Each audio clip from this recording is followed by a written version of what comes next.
बरी पूरे घर में मालती देवी का हुक्म चलता था।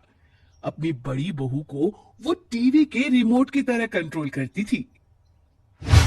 चलो, देर हो रही है। 12 बजे से पहले लड़की वालों के यहाँ पहुंचना है। हाँ हाँ, चलती हूँ।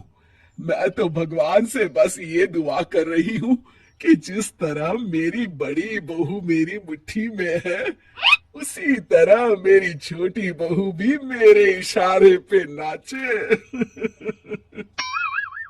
अरे भगवान, भला इस घर में किसकी हिम्मत है जो तुम्हारे खिलाफ जाने की हिमाकत करे। इस तरह मालती देवी अपने छोटे बेटे की भी शादी कर देती है।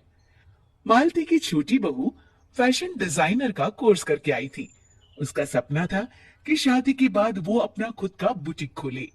एक दिन, क्या बात है छोटी, तू तो एक से बढ़कर एक डिजाइन बना लेती है।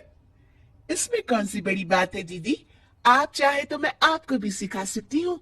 हाँ, फिर हम दोनों मिलकर एक बुटीक खोल लेंगे।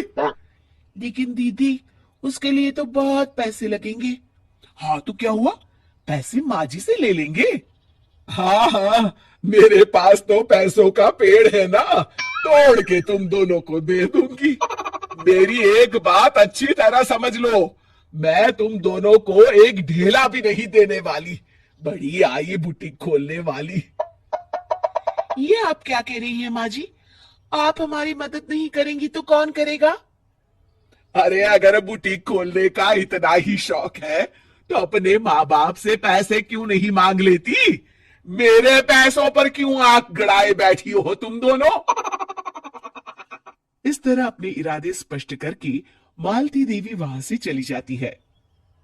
अरे ये क्या दीदी, माँ जी तो साफ मुकर गई, अब हम क्या करेंगे। तू चिंता मत कर, बुटीक तो खुल के ही रहेगा।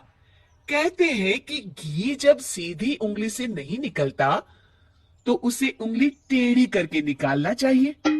माँ जी अपने आप को समझती क्या है, पूरी सोसाइटी जानती है कि माँ जी ने अपनी सास को घर से निकालकर उनकी दौलत पर कब्जा कर लिया है। हाँ दीदी, अब तो जैसे को तैसा करना पड़ेगा। फिर दोनों बहुएं मिलकर एक साजिश रचती हैं। एक दिन, अरे नालायक, जरा ठीक तरह से पैर दबा, बिल्कुल मजा नहीं आ रहा। खाने पीने में तो कोई कसर नहीं छोड़ती। तभी वहां बड़ी बहू हाथ में एक फॉर्म लेकर आती है। माँ जी, आपके लिए एक खुशखबरी है। सरकार सभी बुजुर्गों को हर महीने 10,000 रुपये पेंशन देने वाली है। अरे ये क्या कह रही है तू, क्या सच में मुझे हर महीने घर बैठे 10,000 रुपये मिलेंगे। हाँ माँ जी, दीदी सच कह रही है, कल टीवी न्यूज में इस बारे में बता रहे थे। बस आप ये फॉर्म पढ़ के इसे भर दीजिए और अपने दस्तखत कर दीजिए, मैं इन्हें ले जाकर जमा करवा देती हूँ।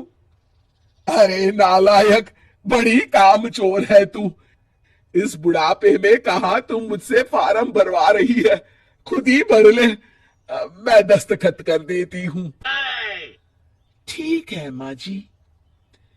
फिर बड़ी बहू बड़ी चालाकी से फॉर्म के पन्नों के बीच प्रॉपर्टी के पेपर छिपा कर रख देती है और उन पर मालती देवी के दस्तखत करवा लेती है। कुछ दिनों के बाद मालती देवी अपने पति के साथ 2 दिनों के लिए अपने एक रिश्तेदार के यहाँ जाती है। दूसरी तरफ दोनों बहुएं पूरे घर पर अपना कब्जा कर लेती हैं। मालती देवी जब अपने रिश्तेदार के यहाँ से लौटती हैं, तब अपने कमरे में ताला लगा देख आग बुबुला हो जाती है। अरे नालायको, मेरे कमरे में इतना बड़ा ताला किसने लगाया है। माँ जी, ये कमरा तो मैंने अपने बेटे रोहन को दे दिया है, और आज से आप बाहर कोने में जो छोटा कमरा बना है ना, वहां रहेंगी। अच्छा, मैं उस सड़ेले कमरे में रहूंगी है। तेरी ये कहने की हिम्मत भी कैसे हुई, और मेरी इजाजत के बिना मेरा कमरा देने वाली तू होती कौन है। लगता है तू भूल गई, इस घर की मालकिन मैं हूं। तभी वहां छोटी बहू आती है। अरे माँ जी, आप इस घर की मालकिन नहीं है। अब इस घर की नई मालकिन हम दोनों बहुएं हैं।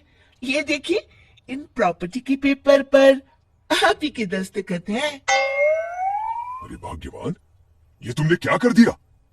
दस्तखत करने से पहले एक बार ठीक से पढ़ तो लेती। अरे लेकिन मेरी बहुएं मेरे साथ ऐसा कैसे कर सकती है? अरे तो इसमें कौन सी अचरज की बात है? तुमने भी तो अपनी सास को घर से बाहर निकाल दिया था। टूटा फूटा ही सही, शुक्र करो कि इन दोनों ने कम से कम हमें रहने के लिए कमरा तो दिया। तुमने तो अपनी सास को वो भी नहीं दिया था। आज समझ में आया, जैसी करनी वैसी भरनी। चलो, अपना सामान उठाओ और चलते हैं।